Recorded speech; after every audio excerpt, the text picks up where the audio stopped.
ইফতারের জন্য আজকে আমি নিজের হাতে বুন্দিয়া ভাজা শুরু করলাম। চলুন দেখে আসি কিভাবে আসলে আমি বুন্দিয়াটা তৈরি করলাম, ভাজলাম। দেখেন আসলে আটা ময়দা যেগুলো আসলে তৈরি করা, ওইগুলাই একটা মানে ছাকনির মতো একটা মানে ফোটা ফোটা ফোটা ফোটা একটা চামচের মধ্যে একটা মগ দিয়ে ঢালতাছি। ঢালার পরে মানে গরম তেলের মধ্যে এটা ওই যে একটু একটু ফোটা ফোটা ফোটা ফোটা পড়তেছে আর ভাজা হয়ে যাচ্ছে, মানে কড়কড়া মচমচা ভাজা যেটাকে বলে। এখন ভাজা শেষ, এখন আমি একটু লাড়াচাড়া করে নিতেছি যেন তেলগুলা মানে ভালো মতো মাখায় এবং কড়কড়া ভাজা হয়। এখন এখানে উঠে সেরে এটা মিষ্টি সুরার মধ্যে আর একটা কড়াইয়ের মধ্যে পাত্রের মধ্যে মানে চিনি জাল দেওয়া মিষ্টি সুরা বানাইছে, ওইটার মধ্যে ওই কড়াই থেকে ভাজাটাকে ঢালা হচ্ছে, এখন চুবানো হচ্ছে যেন একটা মিষ্টি হয় এটা। অবশ্যই আপনারা জানেন বুন্দিয়া খুবই খেতে মিষ্টি, মিষ্টি জাতীয় একটা মানে খাবার। তো এখন এখানে ওই যে দেওয়া হচ্ছে, আর যাইতে যাইতে যাইতে যাইতে আমি এই মিষ্টি সুরার মধ্যে এটাকে মিষ্টি করতেছি। দেখেন কত সুন্দর লোভনীয় লাগতেছে ভাই।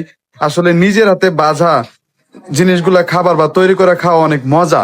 আসলে মানে দোকান থেকে কিনে খেলে তো কেমন হয় আপনারা বুঝেনি, তবে নিজের হাতে বানাইলে এটা অর্গানিক টেস্ট পাওয়া যায় একটা।